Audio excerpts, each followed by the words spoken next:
রহমান সাহেব অবাক হয়ে তাকালেন। আনিস বলল, তোমার শরীর খারাপ করছিল, তাই ওকে ডেকেছিলাম। এখন কেমন লাগছে? ভালো। রানু উঠে বসল।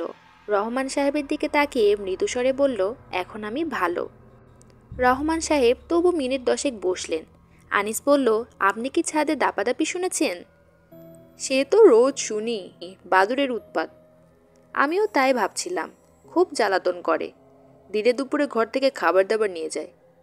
তাই নাকি? জি। নতুন এসেছেন তো, কয়েকদিন যাক, টের পাবেন। বাড়িওয়ালাকে বলেছিলাম গ্রিল দিতে, তা দেবে না। আপনার সঙ্গে দেখা হলে আপনিও বলবেন, সবাই মিলে চেপে ধরতে হবে। জি, আমি বলবো। আপনি কি চা খাবেন নাকি 1 কাপ? আরে না না, এই রাত 2:30টার সময় চা খাবো নাকি? কি যে বলেন। উঠি ভাই, কোনো অসুবিধা হলে ডাকবেন। ভদ্রলোক উঠে পড়লেন। রানু চাপা স্বরে বলল, এই রাত দুপুরে ভদ্রলোককে ডেকে আনলে কেন? কি মনে করলেন উনি? তুমি যা শুরু করেছিলে, ভয় পেয়েই ভদ্রলোককে ডাকলাম। কি করেছিলাম আমি? অনেক কাণ্ড করেছ। এখন তুমি কেমন সেটা বলো। ভালো। কী রকম ভালো? বেশ ভালো। ভয় লাগছে না আর? না। রানু বিছানা ছেড়ে নেমে গেল। সে বেশ সহজ ও স্বাভাবিক, ভয়ের কোনো চিহ্নও নেই তার চোখ মুখে। শাড়ি কোমরে জড়িয়ে ঘরের পানি সরাবার ব্যবস্থা করছে। সকালে যা করার করবে, এখন এসব রাখো তো। ইস, কি অবস্থা হয়েছে দেখো না। হোক, এসো তো এদিকে। রানু হাসি মুখে এগিয়ে এলো। এখন আর তোমার ভয় লাগছে না? না। জানালার ওপাশে কে যেন দাঁড়িয়েছিল বলেছিলে? এখন কেউ নেই, আর থাকলেও কিছু যায় আসে না। আনিস দ্বিতীয় সিগারেটটা ধরালো, হালকা গলায় বলল, 1 কাপ চা করতে পারবে? চা? এত রাতে? এখন আর ঘুম আসবে না, করো দেখি 1 কাপ। রানু চা বানাতে চলে গেল। কিছুক্ষণের মধ্যেই পানির ফোঁটার শব্দ হলো। বাইরে বৃষ্টি হচ্ছে ঝমঝম করে। রানু একা একা রান্না করে। কে বলবে এই মেয়েটি অল্প কিছুক্ষণ আগে ভয়ে অস্থির হয়ে গিয়েছিল? ছাদে আবার ঝুপঝাপ শব্দ হচ্ছে। এই বৃষ্টির মধ্যে বানর এসেছে নাকি? আনিস উঠে গিয়ে রান্নাঘরে উকি দিল। হালকা গলায় বলল, ছাদে বড় ধূপধাপ শব্দ হচ্ছে। রানু জবাব দিল না। আনিস বলল, এই বাড়িটা ছেড়ে দিব। সস্তায় এরকম বাড়ি আর পাবে না। দেখি পাই কি না। চায়ে চিনি হয়েছে তোমার? হয়েছে, তুমি নিলে না? না, এই রাত দুপুরে চা খেলে আমার আর ঘুম হবে না। রানু হাই তুলল। আনিস বলল, এখন বলো তো তোমার স্বপ্ন বৃত্তান্ত। কোন স্বপ্নের কথা? ওই যে স্বপ্ন দেখলে একটা বেটে লোক। কখন আবার এই স্বপ্ন দেখলাম? কি যে বলো তুমি। আনিস আর কিছু বলল না। চা শেষ করে ঘুমোতে গেল। শীত শীত করছিল। রানু পা গুটিয়ে বাচ্চা মেয়ের মতো শুয়েছে। একটি হাত দিয়ে জড়িয়ে রেখেছে আনিসকে। তার ভারী নিঃশ্বাস পড়ছে। ঘুমিয়ে পড়েছে বোধহয়। জানালায় নারকেল গাছের ছায়া পড়েছে। মানুষের মতোই লাগছে ছায়াটাকে। বাতাসে গাছের পাতা নড়ছে। মনে হচ্ছে মানুষটি হাত নাড়ছে। ঘরের ভিতর মিষ্টি একটা গন্ধ। মিষ্টি, কিন্তু অচেনা।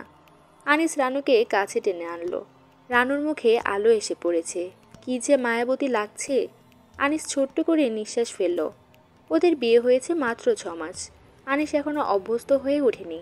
প্রতি রাতেই রানুর মুখ তার কাছে অচেনা লাগে। অপরূপ রূপবতী একটি বালিকার মুখ, যাকে কখনো পুরোপুরি চেনা যায় না। আনিস ডাকলো, রানু, রানু।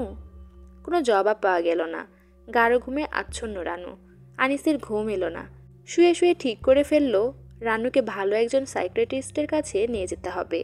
অফিসের কমলেন্দবাবু এক ভদ্রলোকের কথা প্রায়ই বলেন, খুব নাকি গুণী লোক, মিশির আলী সাহেব। দেখালে হয় একবার মিশির সাহেবকে।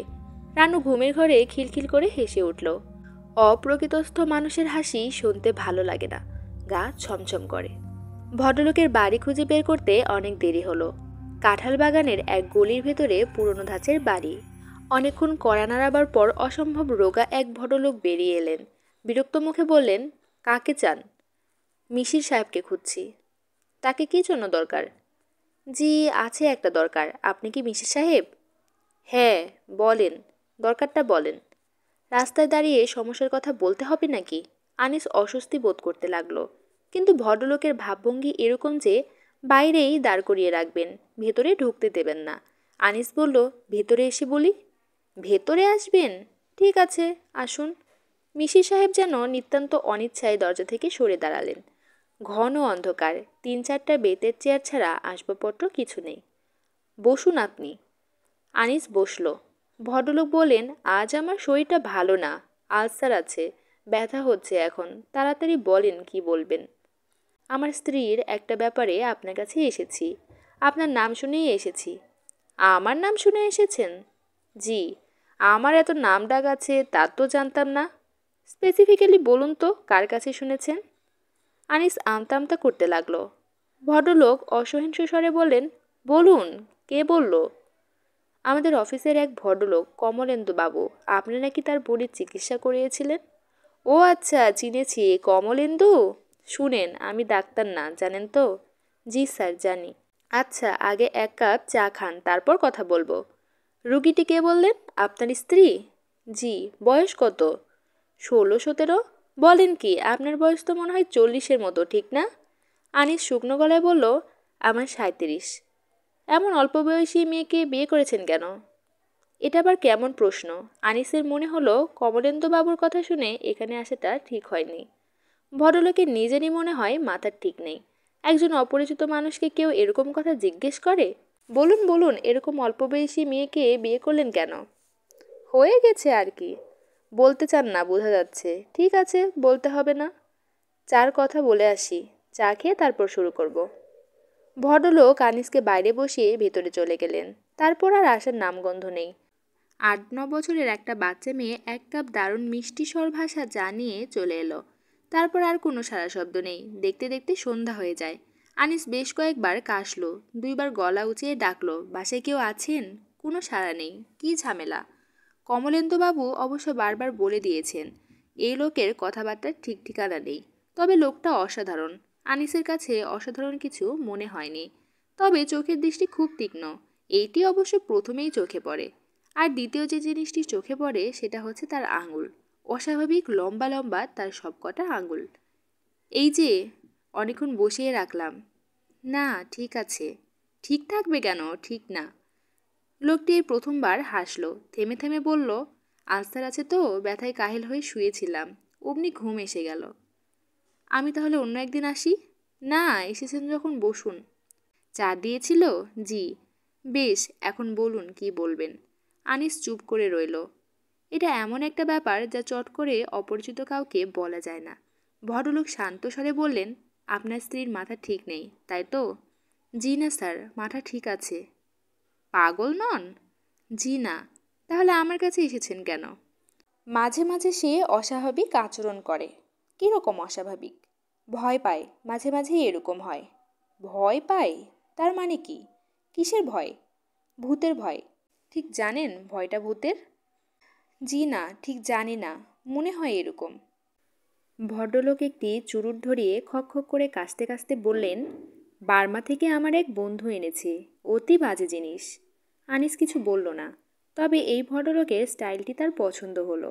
ভদ্রলোক অবলীলায় অন্য একটি প্রসঙ্গ টেনে এনেছেন এবং এমনভাবে কথা বলছেন যেন আগের কথাবার্তা তার কিছুই মনে নেই।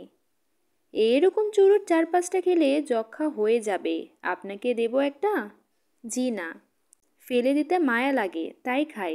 খাওয়ার জিনিস না, অখাদ্য। তবে হাভানা চুরুটগুলি ভালো হয়। হাভানা চুরুট খেয়েছেন কখনো? জি না। খুব ভালো। মাঝে মাঝে আমার এক বন্ধু আমাকে দিয়ে যায়। ভদ্রলোক চুরুটে টান দিয়ে আবার ঘর কাঁপিয়ে কাশতে লাগলেন। কাশি থামতেই বললেন, এখন আমি আপনাকে কয়েকটা প্রশ্ন করব, যথাযথ উত্তর দেবেন। জি আচ্ছা। প্রথম প্রশ্ন, আপনার স্ত্রী কি সুন্দরী? জি। বেশ সুন্দরী? জি। আপনার স্ত্রী কখন ভয় পান, রাতে না দিনে? সাধারণত রাতে, তবে একবার দুপুরে ভয় পেয়েছিল। ভয়টা কীরকম সেটা বলেন। মনে হয় কিছু একটা দেখে। সববার কি একই জিনিস দেখে না এক একবার এক এক রকম? এটা আমি ঠিক বলতে পারছি না। এই সময় তিনি কি কোনো রকম গন্ধ পান? আমি ঠিক বলতে পারছি না। যখন সুস্থ হয়ে ওঠেন তখন কি তার ভয়ের কথা মনে থাকে? বেশিরভাগ সময়ই থাকে না, তবে মাঝে মাঝে থাকে। আপনার স্ত্রীর রাশ নিশ্চয়ই খারাপ। জি। উনি প্রথম কখন ভয় পেয়েছিলেন বলতে পারেন? জি না, তবে খুব ছোটবেলায়। প্রথম ভয়ের ঘটনাটা আমাকে বলুন। আমি সেটা ঠিক জানি না। আপনি অনেক কিছুই জানেন না মনে হচ্ছে। আপনার স্ত্রীকে একদিন নিয়ে আসুন। আনিস কিছুক্ষণ চুপ করে থেকে বলল, আমি তাকে আনতে চাই না।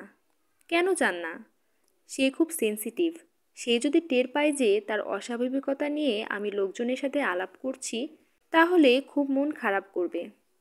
দেখুন ভাই, আপনার স্ত্রীর সঙ্গে কথা না বলে কিছুই করা যাবে না। আপনার স্ত্রী অসুস্থ এবং আমার মনে হচ্ছে এই অসুখ দ্রুত বেড়ে যাবে। আপনি তাকে নিয়ে আসবেন। আনিস উঠে দাঁড়ালো। ক্ষীণ স্বরে বলল, আপনাকে কত দেব? ভদ্রলোক বিস্মিত হয়ে বললেন, কমলেন্দু বাবু কি আপনাকে বলেননি আমি ফিস নিই না? এই কাজটি আমি শখের খাতিরে করি, বুঝতে পারছেন? জি পারছি। তবে আপনি যদি ভালো গোলাপের চারা পান তাহলে আমাকে দিতে পারেন। আমার গোলাপের খুব শখ। সব মিলিয়ে 30টি ডিফারেন্ট ভ্যারাইটির চারা আমার কাছে আছে। একটা আছে দারুণ ইন্টারেস্টিং, ঘাসফুলের মতো ছোট সাইজের গোলাপ। তাই নাকি? জি, ওরা বলে মাইক্রো রোজ। হল্যান্ডের গোলাপ, কড়া গন্ধ, দেখবেন? আরেকদিন দেখব, আজ দেরি হয়ে গেছে, আমার স্ত্রী একা থাকে। ও তাই নাকি? শোনেন, একা তাকে রাখবেন না। কখনো যেন মেয়েটি একা না থাকে, এটা খুবই জরুরি। রাস্তায় নেমে আনিসের মন খারাপ হয়ে গেল। খামোখা সময় নষ্ট। লোকটি তেমন কিছুই জানে না। কমলেন্দু বাবু যেসব আধ্যাত্মিক শক্তিটক্তির কথা বলেছেন সেই সব মনে হয় নেহাতেই গল্প। তবে লোকটির কথাবার্তা বেশ ফোর্সফুল। রানুকে বুঝিয়ে সুঝিয়ে একবার এনে দেখালে হয়। ক্ষতি তো কিছু নেই। তাছাড়া ভদ্রলোক খুব সম্ভব ফেলনাও নন। Clinical সাইকিয়াট্রির teacher. একেবারে কিছু না জেনে তো কেউ মাস্টারি করে না। কিছু নিশ্চয়ই জানেন। মানুষের চেহারা দেখে কিছু অনুমান করাটাও ঠিক না।